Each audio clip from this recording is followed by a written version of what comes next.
Hi, magandang gabi po sa inyong lahat for our third reading for today. Pasensya na po kayo, medyo ginabi po ako sa third reading of the day kasi naman po ang hirap ng kuryente ngayon, hindi mo alam kung kailan magpa-brown out. So, pagpasensyahan nyo lang po, kamusta po kayong lahat? I hope na naka-resonate po kayong lahat sa ating mga reading, sa live, sa timeless reading, at ngayon po dito po sa ating third reading of the day, Mag-ingat po kayo, sa sobrang init. Ngayon ay very powerful day sa ating, dahil ngayon po ay araw ng Biyernes, a very powerful day to each and every one of us. Pasensya na po sa boses ko, at medyo talagang dala po ng sobrang init. Ay nako, sobrang init talaga ngayon. Kaya lagi po kayong iinom ng tubig at mag-ingat po kayo sa paglabas-labas nyo. Kung hindi naman po importante, huwag na po kayo lumabas dahil sa init po ng araw ngayon. Okay? So, tingnan po natin kung ano po ang makikita naman natin sa ating reading for the day today, Friday. Tingnan po natin for our third reading of the day. Sana po ay napanood nyo na po yung second reading of the day. Pasensya na po, nagkamali ako. Dalawa yung yung first reading na live kanina, So, naputol po kasi. So, there's another one. Sana mapanood nyo po yan. At yung ating timeless reading na second reading. At ito pong third reading natin ngayon. So, pili po tayo ng 20 cards. 1, 2, 3, 4, 5, 6, 7, 8, 9, and 10. So, another 10 cards. 11, 12, 13, 14, 15, 16, 17, 18, 19, and 20. Okay, lagay muna po natin ito dito habang binubuksan po natin meron na po yata. Okay, meron na. So, game. Tingnan po natin kung ano po ang makikita natin sa ating third reading for the day today.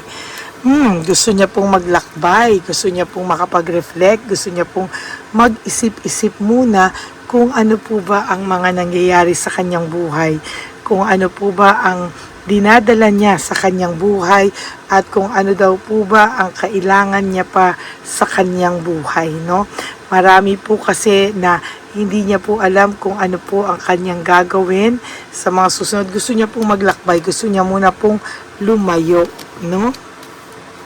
Hindi niya po mabalanse ang buhay na meron siya ngayon. To tell you honestly, gulo po siya sa buhay na meron po siya sa ngayon. Hindi niya po sukat akalain o mabalanse ang mga bagay-bagay sa kanya sa ngayon. Hirap po itong magbalanse kung ano po ba ang nangyayari sa buhay niya po ngayon,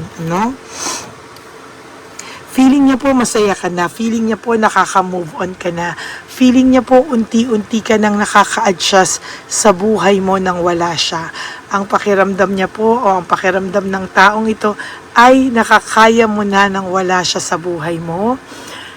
Parang hindi niya po akalain na makaka-adjust ka, or parang meron pa pong nagsasabi sa kanyang mga tao na parang ang ganda ng aura mo ngayon, parang blooming ka ngayon, parang busy ka ngayon sa sarili mo, parang ang dami pong, or siya mismo po ay nag-i-stalk sa'yo, or tiningnan niya po, na-curious po siya sa'yo, kahit pa po sabihin mo, nakalock ang profile mo, pwede niya i-screenshot kung ikaw ba ay nagbago ng profile pic, screenshot niyan at igaganyan niya yan, titingnan niya kung ikaw ay nasaan, or basta i-stalk ka po talaga ng taong ito, Nakikibalita at makikibalita po ito, makikimarites po ito, at hanggang kaya niyang makimarites, Alam niyo po, kahit na ano pang mangyari sa buhay niya, kahit may blessing na konti or walang blessing, kahit may konting dumating sa kanya, hindi niya po yan na-appreciate. He or she feels lonely at this very moment, Nalulungkot po ang taong ito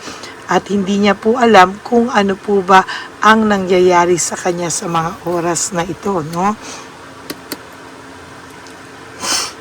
para pong pinapakita niya sa iyo na hindi siya nagsa-self-pity, na hindi siya nag-grieve, nang nawala ka, okay siya, okay sila ng kung may third party, okay sila ng third party, masaya siya sa third party. But the truth is, sabi ko nga, no, hindi po siya totoong masaya, no? Meron po siyang mga panghihinayang, mapagsisisi, pero because of too much ego and too much pride na hanggang hindi niya po yan tinatanggal sa sarili niya, I am telling you, no, malulungkot po siya sa buhay na hinaharap niya, no? Sabi niya, ayaw niyang makita mo kung ano ang ginawa niya sa sarili niyang buhay. Ayaw niyang makita mo na siya mismo ay nalulungkot, na siya mismo ay pagod, na siya mismo ay natatakot mag-isa sa buhay, no? Natatakot po itong taong ito na makaramdam ka na hindi siya tunay na masaya sa kanyang buhay, no? Minsan po ang dali-daling mag-pretend, no? Ang daling mag-pretend, ang daling ipakita sa ibang tao na siya ay masaya, but the truth is hindi po ito masaya sa buhay niya, no? Dinidisconnect niya po yung sarili niya. As a matter of fact, gusto niya pong i-disconnect yung buhay niya sa mga ibang tao, no? Lalo na po dun sa mga tao na kilalang kilala kayo, meron kayong communication, parang gusto niyang iparating doon or makita ng mga taong yun na siya po ay nasa maayos na kalagayan, no? Talagang gusto niyang makarating sa iyo na okay siya, but the truth is hindi po talaga siya okay, no? Namimiss niya po yung samahang meron kayo, namimiss niya po yung bonding nyo, namimiss niya po yung pag-aalaga mo sa kanya, dahil hindi niya po yan sukat akalain na matatagpuan pa po niya yan sa iba. Believe me when I say, hindi na po siya makakakita o makakahanap pa ng taong katulad mong magmahal ng buo, loyal, solid, faithful sa kanya, at sobrang may malasakit at pagmamahal na galing sa puso, no? Napakahirap niyang tanggapin, ano? And gusto niya po ng katahimikan daw muna sa buhay niya. Gusto niya po ng katahimikan, gusto niya po ng rest, no? Gusto niya po ng pahinga, no? Sa lahat po ng kaisipan niya, sa lahat po ay nahihirapan siya, and hindi niya po alam kung ano po ang tamang gawin sa kanya, no? Kahit po siya naguguluhan, kahit po siya hindi niya maintindihan ang sarili niya, at kahit po siya, no, nalilinlang din ng sarili niya. Bakit? Kasi kahit siya hindi niya maintindihan bakit po siya nagkaganyan. Palagi po silang nag-aaway ng third party, away dito, away doon. Talagang ang mostly ang pinag-aawayan nila is something to do with you, no? Nakikita po siya ng third party na malayo ang tingin, na malalim ang iniisip, at alam po nyo, talagang galit na galit ang third party sa kanya, na parang talagang kulang na lang magsumbatan na sila talaga, at talagang halos magsaksakan na to. Dahil bakit? Kung makikita mo po to sa social media, napakasaya nila. Kung makikita mo po to sa social media, kala mo perfect couple, no? But the truth is, silang dalawa na lang po, diyan lumalabas ang lahat ng sawa factor, lahat po ng lungkot, and hindi ko po talaga madidinay sa inyo na siya po mismo ang gumagawa kasi ng ikakalungkot niya, no? Alam niya pong nasaktan ka niya, and it really breaks his heart or her heart, dahil nasaktan ka din po niya, and dito po siya hirap na hirap, at dito niya rin po hindi matanggap yung guilt, no? And somehow naiisip niya po bakit ba siya nagkaganyan sa buhay niya. Hindi po siya napapakali, no?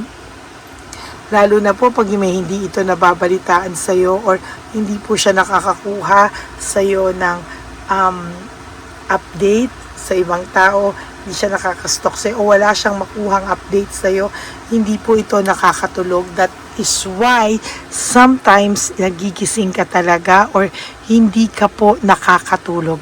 It is this person's energy and not your energy anymore, no? At isa nakikita ko po, undecided itong taong to kung ano ba ang pwede niyang gawin sa buhay niya. Undecided siya, hindi niya alam, parang gulong-gulo siya sa buhay niya.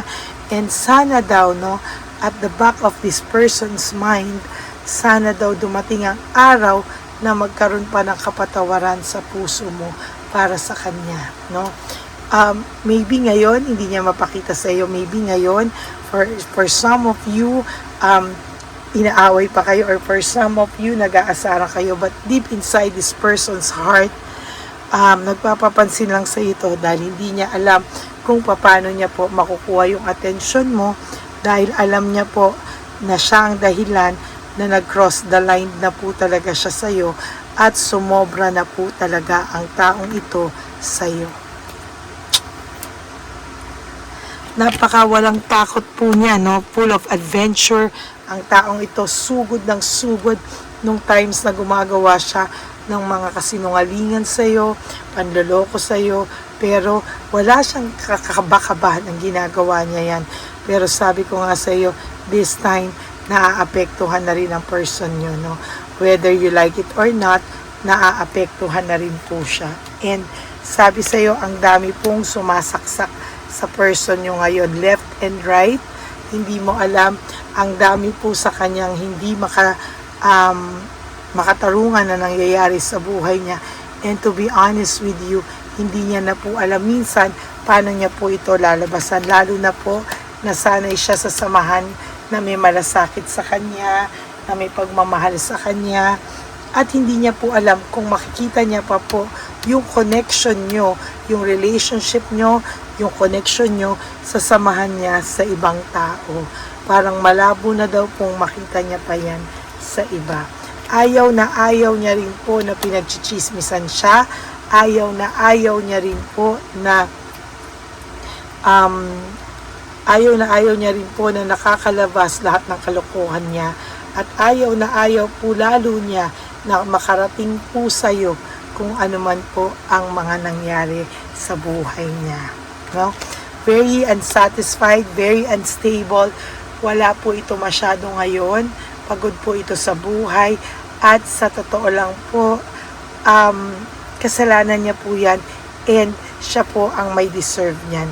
Nagre-reflect po siya na kung ano, what went wrong sa buhay niya. Nagre-reflect siya saan daw siya nagkamali. No? Pero ang hindi niya alam, sa lahat ng anggulo, maling-mali siya. No? Hindi po siya makapagsimula ng buhay, no, na static po ang kanyang buhay, no? Wala siyang new beginnings, wala po siyang kahit na ano na paghuhugutan ng lakas, no, para magsimula ng panibagong buhay. Kung hindi pag naaalala niya yung samahan niyo, I truly believe and nakikita ko po na namimiss ka rin po talaga, at yung connection na meron kayo, at yung malasakit at pagmamahal na minsan mong ibinigay sa kanya. Yan po ang inyong third reading of the day. I hope na naka-resonate po kayo, and if you do, can you please give me a like and comment down below para alam ko naman po kung ano po ang emotions nyo right at this very moment. And for those of you who would like to have a private reading with me, you may message me po at Lady Lee Elena. That's LADYLY Elena. Nasa dulo po yan ang ating video. Diyan nyo lang po ako makukontak. That is my only official and legit FB and Messenger account. Ganon din po, ha? Ang lagi ko pong payo sa inyo is just to live one day at a time. You do 3 things that will make you happy for the day. Prioritize yourself, make yourself happy, and always choose to love yourself, because self-love is still the best love of all. And you have to realize that life is so short. Don't make it shorter by stressing yourself from all the pains and heartaches na binigay sa inyo ng kahapon. Just surrender everything to the divine universe and just let go and let God write your life and love story. Ako po ay magbabalik for another set of reading for our second reading of the day. For the meantime, panoorin nyo muna po lahat ng episodes na hindi nyo pa po napanood, lahat ng readings na hindi nyo pa po napanood, bago po kayo lumagtaw dito sa ating third reading of the day. Today, Friday, no? Maraming salamat po sa inyong lahat, and may God bless you all, and I love you all from the bottom of my heart. Ingat po, and magkikita-kita po tayo ulit bukas. Okay, God bless you, and I love you all. Stay safe, and good night everyone. Bye!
Bigay ni Papa Jesus. Ano sa'yo?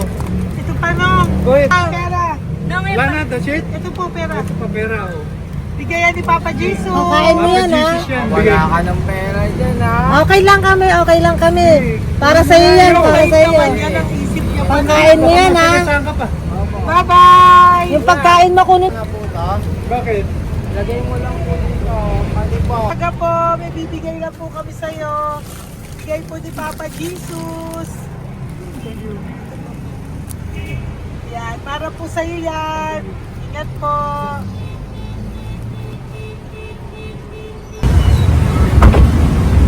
Magandang tanghali po. May bigay po si Papa Jesus sa inyo. Salamat po. Ito po. Salamat po. Sige siya po kayo sa Pampaw. Thank you po. God bless po, nanay. Apo. Pangalaman po. God bless.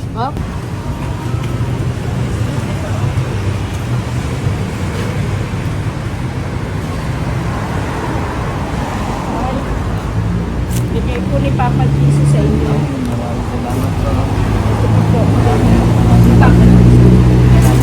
Salamat.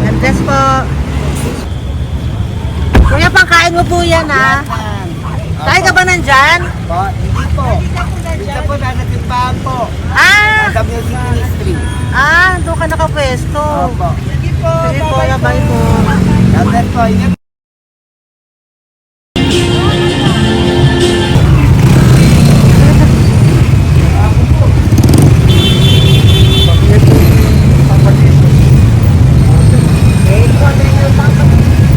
Thank you po, bye po. Meron pa eh. Bigay ko yung Papa Jesus. Ayan.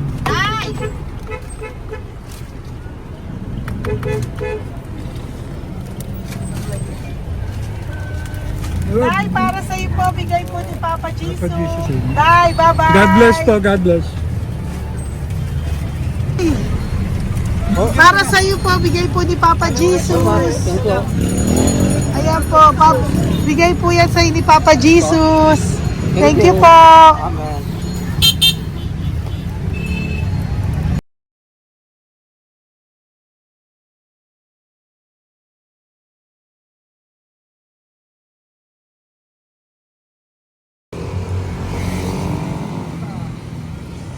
Bigay ni Papa Jesus.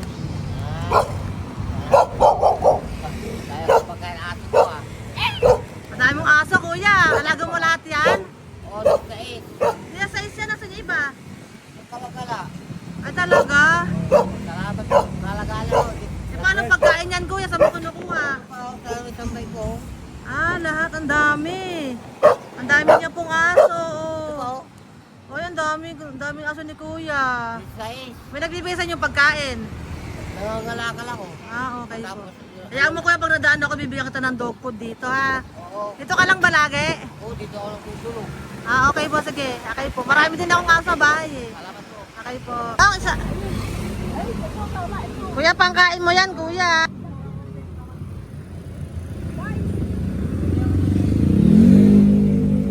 Nangangalakal ka, kuya? Sige po, thank you po. Maraming salamat, ma'am. May pagkain ka na, Nay. Sa hirap ng buhay ngayon. Ba't nandito ka, Nay? Nagasan ka ba? Yung arthritis ang sakit ko eh. Nagasan ka ba, Nay? Sa plado eh. Sa Pladway. Oo. Okay po.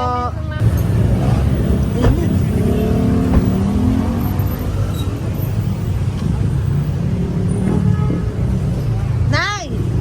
Bibigay ako sa'yo. Natandaan mo na ako. Ito. Ako po. Si tatay. Si tatay. Thank you, Nay. Habay po.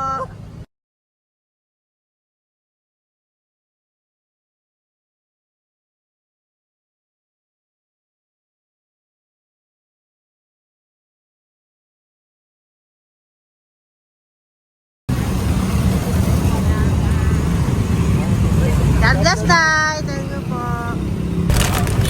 Pabigay po. Ay, bigay po ni Papa Jesus. Salamat po. Bigay po ni Papa Salamat po, Jesus. Ito ate. po po.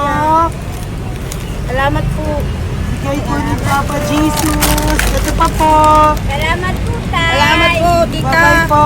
Maraming po salamat. Kayo, ate. Opo, ingat po kayo. Taga saan po kayo? Taga Tayabas, Quezon po kami. Mga aita po kami sa Quezon, mga katutubo. Sige. Ingat po. God bless.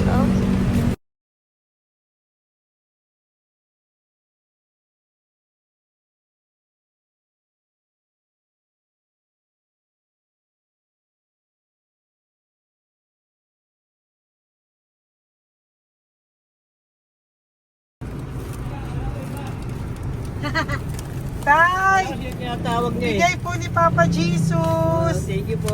Ayan po. Sobrang Ang sipag mo naman, tay. sipag niyo naman po.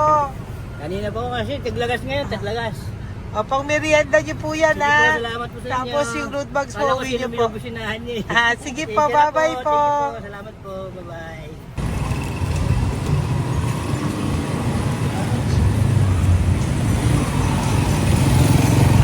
Brother. Basta. Pabigay ni Papa Jesus. Ang sa'yo. Ang kaya mo yan. Ba't hindi ka makatayo? Na ano ka? Sige, bye-bye. Hello po! Para sa inyo po, bigay ni Papa Jesus. Thank you very much. Sige po, bye-bye po. God bless you. Tay! Magandang hapon po. Bigay po ni Papa Jesus. Ito pa po, Tay. Para sa inyo po. Bye-bye po.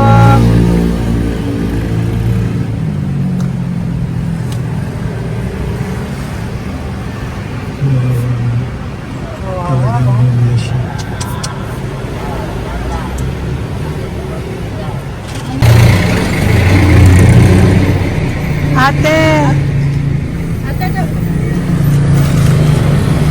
Yan lang.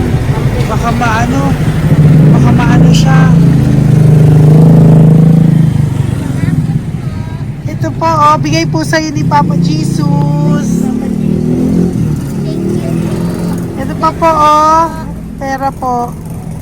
God bless po. Okay. Taga saan ka po? Sige, ingat ka po, ah.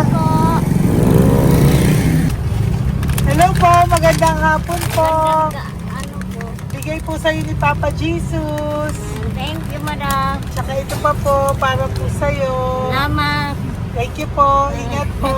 Thank you, ma'am. Sige po. Salamat. Akala ko, ma'am, bibili.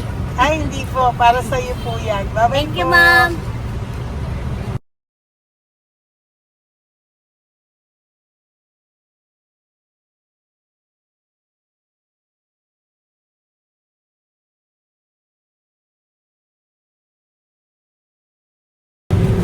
Tay,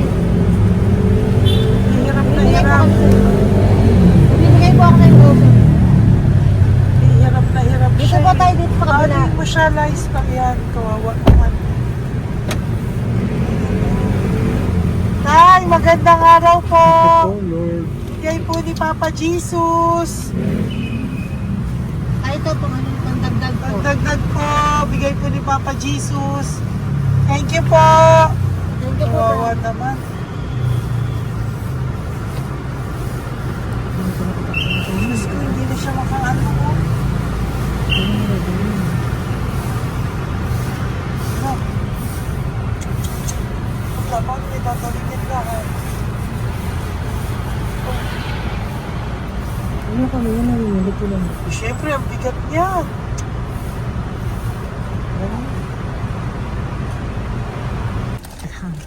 Kaya, bigay sa'yo ni Papa Jesus. Sige po, ma'am. Ay, yung palinis po, ma'am. Hindi na po, okay na Sige po. po. Ito po. Thank you ma'am. po. Thank you, sir.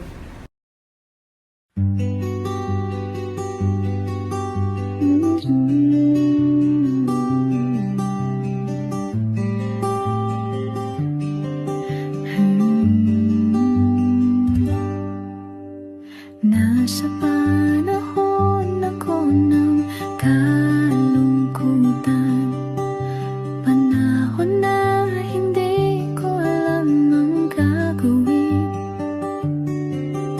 Nalilito, naguguluhan, nagtatanong sa sarili, ano nga ba ang gagawin ko?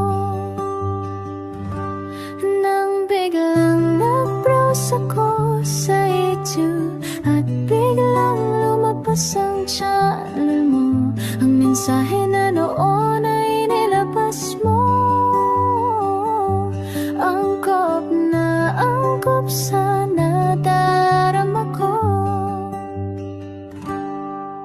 Unang beses lang dumaan ang channel mo sa browser ko, hindi ako nagdalawang isip na hanapin ang Facebook account mo at mag-message sa'yo. Agad ka naman sumagot sa mensahe ko. Hindi ko alam ang damdamin noon, dahil parang may sumungaw sa aking pag-asa. Nang kaliwanagan sa dilim ng gabi, dumating ka, ikaw ang sagot sa panalangin.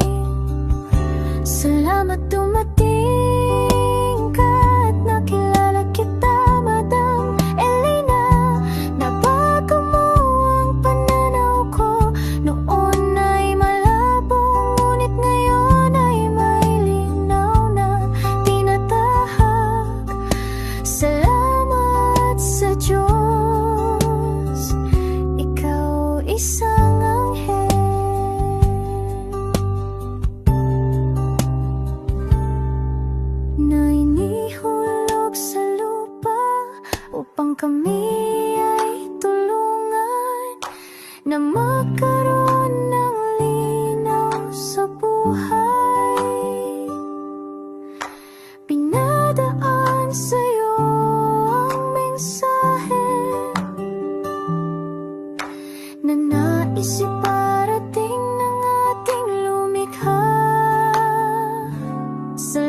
sa buhay.